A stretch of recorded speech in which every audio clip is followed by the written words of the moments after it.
کیا آپ بھوک برداشت نہیں کرتے اس لیے آپ روزہ نہیں رکھتے؟ تو آج میں آپ کو ایسا آسان طریقہ بتانے والا ہوں جس سے آپ 30 روزے بہت ہی آسانی سے رکھ سکتے ہیں۔ سب سے پہلے میں آپ کو روزہ رکھنے کے فائدے بتا دیتا ہوں۔ روزہ رکھنے سے عمر میں برکت ہوتی ہے۔ روزہ انسان کے دل اور دماغ کو روشن کرتا ہے۔ روزے دار ہر وقت اللہ تعالیٰ کی عبادت میں شمار ہوتا ہے۔ روزہ ایک ایسی عبادت ہے جس کا اجر اللہ تعالیٰ خود دے گا۔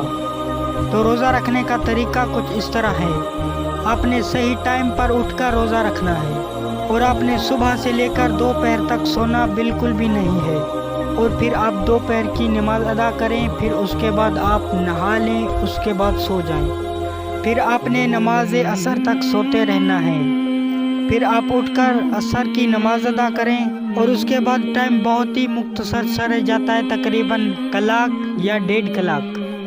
اس طریقے سے آپ جتنے دل چاہے روزے رکھ سکتے ہیں۔